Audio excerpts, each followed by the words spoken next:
Displacement reaction हम लोगों ने कवर कर दिया था, ठीक है। मैंने आप लोगों को लास्ट क्लास में ये समझाया था आपका तुम नहीं आई होगी बच्चे, ठीक है। आपका आयरन सल्फेट या फिर फेरस सल्फेट होता है which is green in colour.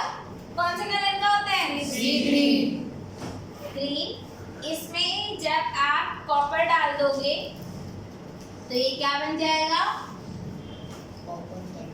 हाँ, क्या बन जाएगा ये?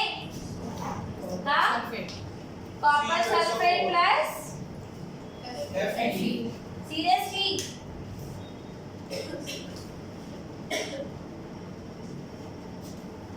कौन ज्यादा स्ट्रॉन्ग है, आयरन या फिर कॉपर? तो कॉपर की हिम्मत है कि वो आयरन को हटा देगा? कॉपर स्ट्रॉन्ग नहीं है ना, ठीक है। ऐसे कंडीशन में आप लोगों को क्या लिखना है? No reaction will take place, no reaction will आई बात समझ में। और कोई रिएक्शन क्यों नहीं होगी? Because according to our series iron is more reactive than copper. ये समझ में आया? तो copper being less reactive it cannot displace to iron। समझ में आई बात? Is this clear? ठीक है। However अगर मैं यहाँ पर लिखूं आयरन प्लस कॉपर सल्फेट तो क्या होगा? अब iron is more reactive than copper, so iron will come at the place of copper two become iron sulphate plus copper, and this reaction shows that iron is more reactive than copper. यहाँ तक ये बात समझ में आई? पक्का? Great. आपके इसमें 2-3 और एग्जांपल गिवन है। Can I see the book? Thank you बच्चे। One is zinc and copper sulfate। तो अगर आपका जिंक है प्लस कॉपर सल्फेट है तो zinc is also more reactive than copper, so it will displace your copper, that means ZnSO4 plus copper। Third reaction क्या given है? lead and copper lead and copper chloride Pb plus CuCl2, ये क्या बना लेता है आपका? PbCl2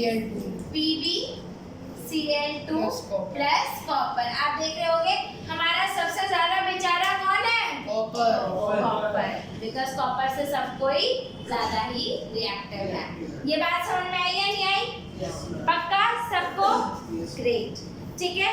ये है आपका डिस्प्लेसमेंट रिएक्शन जहां पर आपका जो मोर रिएक्टिव एलिमेंट होता है वो किसको डिस्प्लेस कर देता है? लेस रिएक्टिव एलिमेंट को उसके सॉल्ट से। मैंने बताया था ना, जो मोर रिएक्टिव होगा वो आएगा और लेस रिएक्टिव वाले को भगा देगा, उसको भगा देगा, खुद उसकी जगह पर आ जाएगा। हाँ, लेस रिएक्टिव वाला ऐसा काम नहीं कर सकता, वो ये काम नहीं कर सकता। ये बात समझ में आ रही है नहीं आ रही है? जो लेफ्ट हैंड साइड है वही राइट हैंड साइड रहेगा। आप सिंपली लिखोगे no reaction will take place. अगर आपने देखा कि जो सिंगल है वो लेस रिएक्टिव है, जैसे मैं कर दूं अब मैं बोलूं copper plus zinc sulphate, no reaction will take place. Copper plus lead chloride, no reaction will take place because it is not that much powerful. ये पावरफुल नहीं है। ये बात समझ में आ गई? सबको आ गई? ग्रेट, ठीक है। अब इसके बाद आता है बच्चे डबल डिस्प्लेसमेंट रिएक्शन, ठीक है। ये क्या था आपका? Displacement reaction. Now we will have double displacement reaction. Double displacement reaction में क्या होता है बच्चे? दोनों सॉल्ट होते हैं आपके, जिसमें और सॉल्ट क्या होता है? इसे मिटा दो, मैं इसे तो मिटा दूं। यहाँ पे हमारा बेचारा कॉपर कैसा रह गया? अकेला। कैसा रह गया? अकेला, ठीक है। Okay, should I write this? Yes ma'am. On Sunday we will have test for chapter 1 and on Thursday we will have test for retest, but retest does not mean the same question paper. It does not mean. Okay, is this clear? Is this clear? हाँ?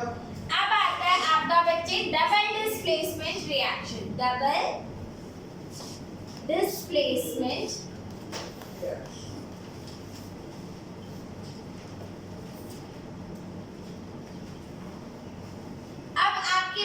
दो salts हैं, जैसे मान लो sodium sulphate and barium chloride. Sodium sulphate Na2SO4 plus barium BaCl2.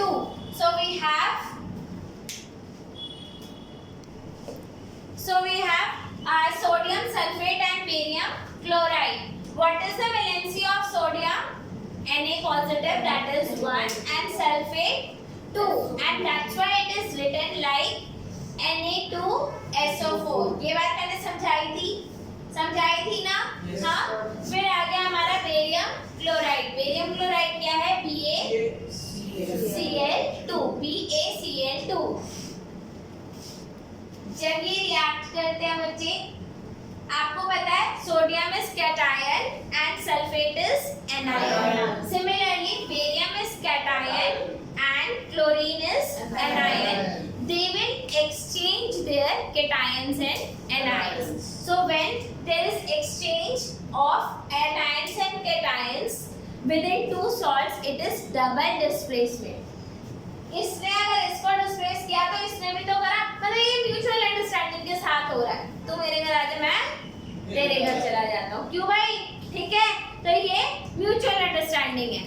Alright, तो यहाँ पे ये नहीं कह सकते कौन पावरफुल है कौन क्या है. अब ये क्या बन गया बच्चे? BaSO4. इधर कोई 2 नहीं आएगा बिकॉज इसकी वैलेंसी कितनी है? बेरियम बच्चे 2. बेरियम की वैलेंसी कितनी है? 2. और सल्फेट की भी कितनी है? 2. And because both are 2 so it will be BaSO4 plus NaCl. अब आपको दिख रहा है, अगर इसको बैलेंस करना हो यहाँ पे 2 लगा दो, आपका बैलेंस हो गया. अब ये क्या बन गया? Sodium sulphate plus barium chloride. Now it is barium sulphate plus sodium chloride. ये बात समझ में आई या नहीं आई? आ गई? पक्का? ग्रेट. अब बच्चे ये जो आपका बेरियम सल्फेट बनता है, ठीक है, ये दोनों पानी में सॉल्युबल थे. ठीक है. जब बेरियम सल्फेट बना तो ये सॉल्युबल नहीं था, ये क्या था? इनसॉल्युबल. तो आपका बेरियम सल्फेट कैसा होता है? इनसॉल्युबल. तो ये क्या होगा? ये अपना प्रेसिपिटेट बना लेता है. ये क्या बना लेता है? प्रेसिपिटेट बना लेता है. It is insoluble. So when a salt is formed which is insoluble and get precipitated at the base of the tube, इसको क्या बोलते हैं? Precipitation reaction. समझ में आया? प्रेसिपिटेशन रिएक्शन जहां पर आपका इनसॉल्युबल प्रोडक्ट सेटल डाउन हो जाता है at the base of your test tube. ये बात समझ में आई? एंड इसी को आप तो this is an example of ये कैसा बना लेता है बच्चे? White PPT. क्या बना लेता है? White PPT is precipitate. PPT is PowerPoint presentation. No, it's a precipitate. ये बात समझ में आई? Is this clear to everyone? ठीक है, ये हो गया आपका डबल डिस्प्लेसमेंट रिएक्शन. तो आप यहाँ पर देख सकते हो, you will observe that a white substance which is insoluble in water is formed. ठीक है, so insoluble substance is known as precipitate, and any reaction where precipitate is formed is known as precipitation reaction. Okay, भाई बताओ ये बात समझ में आई या नहीं आई? Yes, ma'am. Okay. So whenever there is exchange of ions between the salts, ठीक है, it is called double displacement reaction. So what is double displacement? Exchange of ions between the salts. ये बात क्लियर है? पक्का? Okay, इसके आगे वाली reaction next. ठीक है, अब ये जो टॉपिक है आपका ऑक्सीडेशन एंड रिडक्शन। पहली बात, अच्छा टॉपिक है। दूसरी बात इम्पोर्टेंट है, ठीक है, इस पे बेस्ड एक आधा क्वेश्चन हर बार पूछा जाता है, ठीक है। अब पहली बात, what is oxidation and what is reduction. तो अब ऑक्सीडेशन क्या होता है बच्चे? Oxidation is addition Of oxygen. of oxygen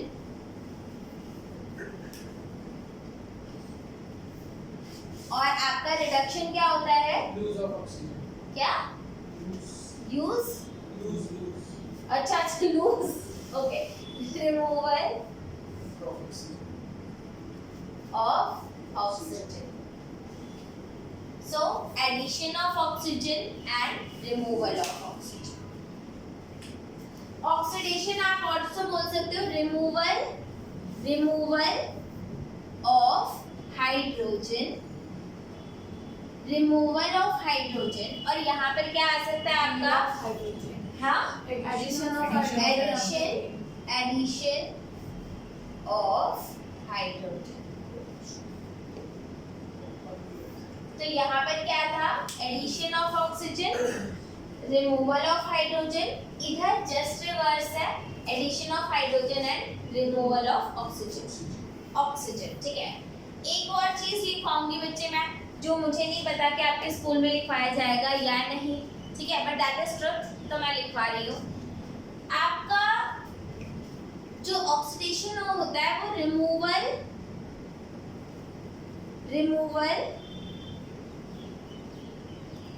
of electron भी होता है, रिमूवल ऑफ इलेक्ट्रॉन। और अगर ये रिमूवल ऑफ इलेक्ट्रॉन है तो ये क्या होगा? Addition of electron. यानी कि आप ये कह सकते हो ये इलेक्ट्रॉन लूज कर गया और ये इलेक्ट्रॉन गेन कर गया। इलेक्ट्रॉन लूज किया, इलेक्ट्रॉन गेन करा। आपको पता है ये जो ऑक्सीजन है ना, ये जो ऑक्सीजन है, ठीक है, बाय गॉड ये बहुत इलेक्ट्रोनेगेटिव है। ये क्या है? इलेक्ट्रोनेगेटिव। जहां चिपकता है ना उसका इलेक्ट्रॉन ले लेता है। क्या करता है? जहां चिपकता है उसका इलेक्ट्रॉन ले लेता है, ठीक है, क्योंकि इसकी मतलब ये कह लो इसका जो अट्रैक्शन टुवर्ड्स इलेक्ट्रॉन है ना वो बहुत ज्यादा है। इसको सिर्फ एक ही जना हराता है, वह फ्लोरीन और ऑक्सीजन में फ्लोरीन जीत जाता है, ठीक है। लेकिन ऑक्सीजन एक फ्लोरीन को छोड़ दो तो बाकी सबसे ये इलेक्ट्रॉन खींच लेता है, बाकी सबसे इलेक्ट्रॉन छीन लेता है। एंड दैट्स व्हाई जैसे ही अब इस बात को समझो, जैसे ही ऑक्सीजन चिपका इलेक्ट्रॉन गया। कुछ दोस्त होते हैं ना कंजूस, उनके साथ अगर जाना पड़ जाए तो बेटा पैसे तो आप ही को खर्चने पड़ेंगे, होता है ना। तो ये ऑक्सीजन वही दोस्त है। ये क्या है? जैसे ही एक ऑक्सीजन का एडिशन हुआ इलेक्ट्रॉन गया, यही होता है ना। समझ में आई बात? सिमिलरली कुछ ऐसे, अब देखो जैसे ऑक्सीजन गया बाय गॉड इलेक्ट्रॉन आ गया, क्योंकि ऑक्सीजन का जाना इलेक्ट्रॉन का आना बराबर होता है। ये बात समझ में आई? बात समझ में, ठीक है। अब एक रिएक्शन लेते हैं जिसमें हम इस बात को समझने की कोशिश करते हैं। कॉपर प्लस ऑक्सीजन, कॉपर आप कॉपर ले लो प्लस ऑक्सीजन ले लो तो ये क्या बना लेता है? CuO, ठीक है। बैलेंस करना हो तो ये लो जी, कर दिया बैलेंस, ठीक है। कॉपर का क्या हो गया? ऑक्सीडेशन। किसी चीज का ऑक्सीडेशन हो गया मतलब समझो वो लुट गया, मतलब उसका इलेक्ट्रॉन गया, उसका इलेक्ट्रॉन गया, ठीक है। तो कॉपर का क्या हो गया? इलेक्ट्रॉन गए। तो कॉपर का क्या हो गया? ऑक्सीडेशन। कॉपर का ऑक्सीडेशन हो गया। तो कॉपर में क्योंकि आपको दिख रहा है कि यहाँ पर ऑक्सीजन जुड़ गया तो कॉपर कैसे ऑक्साइड हो गया? अबे कॉपर तो ऑक्सीडाइज्ड हुआ ना, ठीक है। तो copper is oxidised to CuO, ठीक है। इसका ऑक्सीडेशन हुआ है, ठीक है। Is this clear? अब हमेशा एक बात याद रखना, अगर आप लुट रहे हो, पैसा का मामला में यार, ठीक है, तो कोई लूट भी रहा होगा, वही सिंपल सी बात है, अगर मैंने इलेक्ट्रॉन दिया, हवा में दे दिया, किसी ने तो लिया, यानी कि ऑक्सीडेशन कभी अकेला नहीं होता, हमेशा रिडक्शन उसके साथ होता है। And when oxidation and reduction both occur simultaneously, उसे क्या बोलते हैं? रेडॉक्स। उसे क्या बोलते हैं? रेडॉक्स। ठीक है। So when oxidation and reduction occur in when oxidation and reduction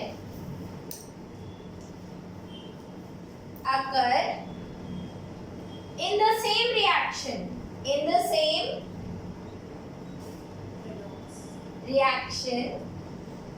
it is called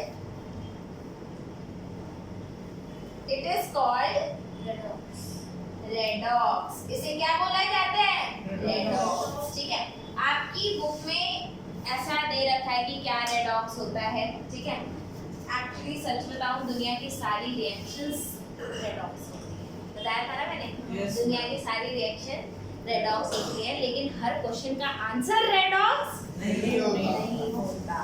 ठीक है। ये गलती मत करना कि आइडेंटिफाई द रिएक्शन रेडॉक्स, आंख बंद करी रेडॉक्स, ऐसा नहीं करना। इज दिस क्लियर और नॉट?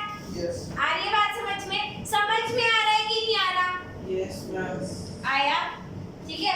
अब आपको एक कॉन्सेप्ट और समझाना है, मैं बोर्ड रब करूंगी तो प्लीज नोट डाउन कर लो। अब बच्चे कई बार क्वेश्चन में ये पूछा जाता है, अब यहाँ पर प्लीज ध्यान देना, identify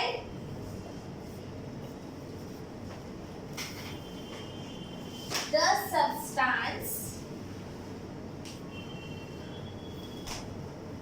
that is reduced,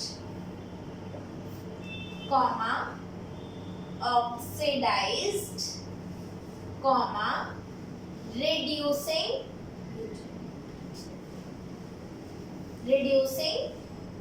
agent and oxidizing agent. ठीक है।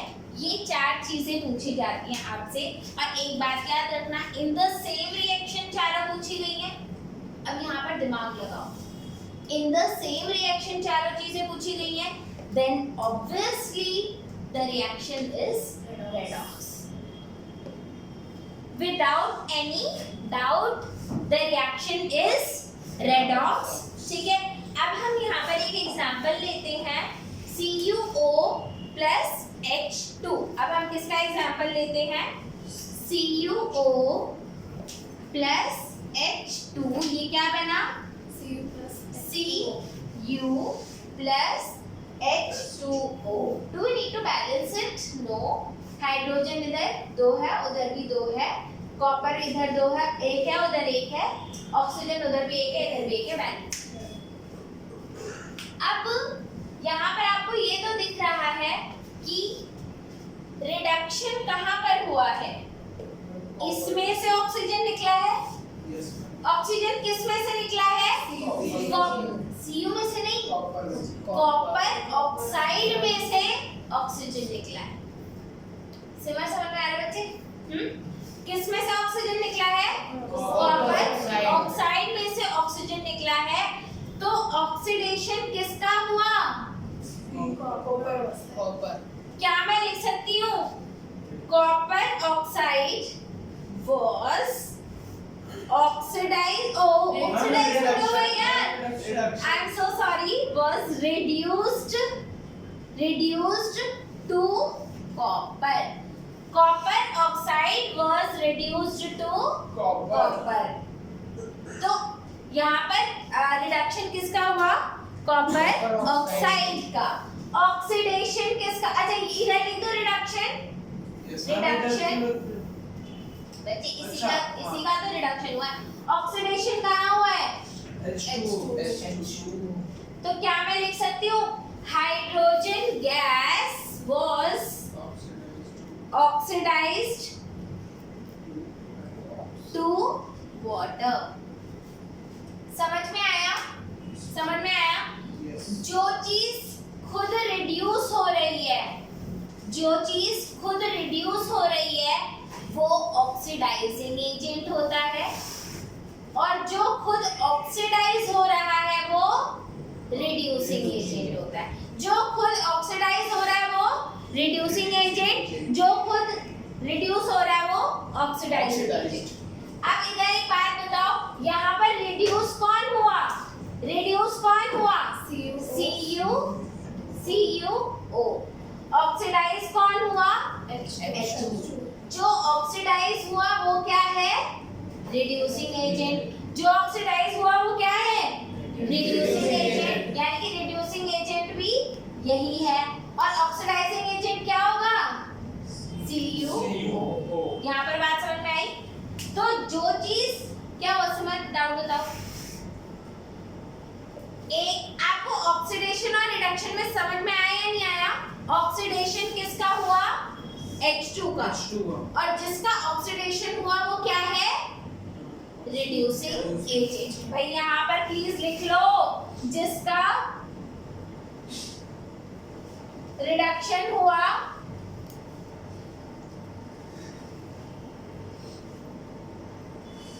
वो ऑक्सीडाइजिंग एजेंट। सिमिलरली जिसका ऑक्सीडेशन हुआ वो रिड्यूसिंग एजेंट। बच्चे बात समझ में आई? जिसका ऑक्सीडेशन हुआ वो रिड्यूसिंग एजेंट, जिसका रिडक्शन हुआ वो ऑक्सीडाइजिंग एजेंट। तो ये आप आइडेंटिफाई कर लोगे पक्का? कुछ एग्जांपल्स ले क्या? हाँ, कुछ एग्जांपल्स लेते हैं। आए लिख लो। ओके, अब इधर देखते हैं oxidising agent, oxidised and reduce. कर लेना, बैलेंसिंग आप देख लेना, मैं भी सिर्फ वो कर रही हूँ, ठीक है? अब प्लीज इधर देखो, इस पहली रिएक्शन में किसका रिडक्शन हुआ है? ZNO। तो ZNO कहाँ पे रिड्यूस हो गया? Zn में। और ऑक्सीडेशन किसका हुआ है? CO। तो carbon is reduced to CO। अगर आपको लिखा आता है कि मतलब explain why this reaction is redox, तो आप क्या बोलोगे? ZNO is reduced to Zn and carbon is reduced to carbon monoxide. नीचे किसका रिडक्शन हुआ है? MnO2 का MnCl2 में, और रिडक्शन किसका हुआ है? HCl का। और HCl का हुआ किसमें? Cl2 में। किसमें हुआ है? Cl2 में। तो और जिसका रिडक्शन हुआ है, जैसे ये क्या है? ZNO क्या है? ये आपका रिडक्शन था, रिडक्शन, और ये आपका ऑक्सीडेशन, ऑक्सीडेशन, एंड सिमिलरली ये क्या है? HCl2 दिस इज रिडक्शन, और नीचे क्या है? ओए ये है ऑक्सीडेशन, ऑक्सीडेशन, और ये क्या है? रिडक्शन। आई बात समझ में? क्या समझ में आई? आगी पक्का? अब पढ़ते हैं कोरोजन। अब क्या पढ़ेंगे? कोरोजन। कोरोजन क्या होता है? किसी चीज का करोड होने का क्या अर्थ होता है? कॉपर के साथ रिएक्शन। कॉपर के साथ रिएक्शन, कोरोजन। यहाँ एक जगह लिखा था कोटिंग में, मैंने बड़ी लेयर फॉर्म हो जाती है, जैसे जब चेन रस्ट होती है तब आयरन को करोड़ हो जाता है। और मैम जब एप्पल काटते हैं तो वो जो एप्पल का करोड़ नहीं होता मैम, वो मेरे को पक्का तरह नहीं पता, पर जो आयरन होता है एप्पल का वो बाहर आ जाता है और फिर वो ऑक्सीजन से रिएक्ट कर जाता है, तो उससे कोई लेयर फिनोलिक कंपाउंड्स बना लेते हैं जिसकी वजह से वो ब्राउन हो जाता है, but definitely you can not say that it has वो करोजन ही होता है। ठीक है? तो आपका मेटल, आपको पता है मुझे, जैसे कॉपर की चीजें खरीदो और गोल्ड की चीजें खरीदो, which is more good? Gold. Gold. Gold loan मिल जाता है उसमें। ठीक है, तो कॉपर पे कोई क्यों नहीं रहता? लो, क्योंकि वो मैम, वो सस्ती करोड़ चीज़ है ना? इतनी हो जाती है। सस्ती है। सस्ती क्यों है? मेरे को करोड़ हो जाती है। बच्चे क्योंकि कॉपर लाओगे तो एकदम चमकता हुआ, लेकिन कुछ ही टाइम बाद वो काला पड़ जाता है, गंदा दिखने लग जाता है। गोल्ड जैसा होता है वो वैसा ही रहता है। सिमिलरली अगर आप प्लेटिनम ले आओ तो प्लेटिनम तो बाय गॉड वो तो गोल्ड वो से गोल्ड भी से ज्यादा भी बेटर होता है। बेटर होता है। ठीक है, तो जब और ये चेंज होता क्यों है? क्योंकि भाई इन्वायरमेंट में ऑक्सीजन के साथ रिएक्ट करेगा, किसी चीज के साथ रिएक्ट करेगा, तो जिसके साथ रिएक्ट करता है तो वो क्या कर जाता है? कोरोड हो जाता है। ठीक है, गोल्ड रिएक्टिव नहीं होता है, इसलिए उसमें कोई चीज नहीं। Exactly, gold is least reactive, तो वो किसी के साथ रिएक्ट करना पसंद नहीं करता, उसे पसंद नहीं आता कोई। ठीक है, अब अगर हम बात करें बच्चे, अब हमारे सबसे ज्यादा फेमिलियर क्या है? सबसे ज्यादा फेमिलियर जिससे हम फेमिलियर है वो है ऑक्सीजन। लोहा। लोहा बच्चे, लोहा हर जगह आपको कहीं ना कहीं मिल ही जाएगा। तो लोहे यानी कि आयरन के कोरोजन को क्या बोलते हैं? रस्टिंग। आयरन के कोरोजन को क्या बोलते हैं? रस्टिंग। आप एक बात याद रखना, रस्टिंग जब होती है जब उसको ऑक्सीजन मिले एंड मॉइस्चर मिले। अगर ऑक्सीजन मिला और मॉइस्चर नहीं तो रस्टिंग नहीं होगी। मॉइस्चर मिला ऑक्सीजन नहीं तो भी रस्टिंग नहीं होगी। ठीक है, मतलब रस्टिंग ऑफ आयरन के लिए क्या क्या चीजें रिक्वायर्ड है? रस्टिंग ऑफ आयरन के लिए क्या क्या रिक्वायर्ड है? Moisture plus oxygen. क्या हम ये चीज किसी एक्टिविटी से शो कर पाएंगे? Yes, we can do that, we have all the abilities, right? ठीक है, तो रस्टिंग ऑफ आयरन, रस्टिंग of iron requires moisture plus oxygen. एक टेस्ट ट्यूब लो, इस टेस्ट ट्यूब में आपने कुछ भी नहीं डाला और इधर एक आयरन नेल डाल दी, मतलब हवा तो है लेकिन पानी नहीं है। ठीक है, हवा तो है लेकिन पानी नहीं है। एक टेस्ट ट्यूब आपने ली जिसमें पानी भी था और एयर भी आ रही थी और आपने आयरन नेल डाल दी, मतलब इधर एयर है और एयर का मतलब ऑक्सीजन भी है। एयर का मतलब ऑक्सीजन है because 23% 21% of air is oxygen. तो इधर एयर है बट वाटर नो वाटर। मैं मॉइस्चर को वाटर लिख रही हूँ, ठीक है, चलेगा? क्या लिख दूँ? मॉइस्चर चलेगा मैम, चलेगा। चला लेना प्लीज। Okay ma'am. ठीक है, इसके बाद इधर क्या है? एयर भी है प्लस मॉइस्चर भी है। अब ऐसा कैसे करें कि एयर मॉइस्चर तो डाले लेकिन एयर ना डाले, ऐसे कैसे करें? मैं ऊपर बोल देता हूं। ऊपर वो मैं लिड लगा दूं ऊपर से। लिड नहीं लगाना बच्चे, यहाँ पे तो ये पानी था ना, ठीक है, और ये भी क्या था? पानी था। ठीक है, इसके ऊपर एक लेयर डालो ऑयल की। ये लेयर किसकी है? ऑयल की। और आपको पता है ऑयल जो है वो एयर को आने नहीं देगा।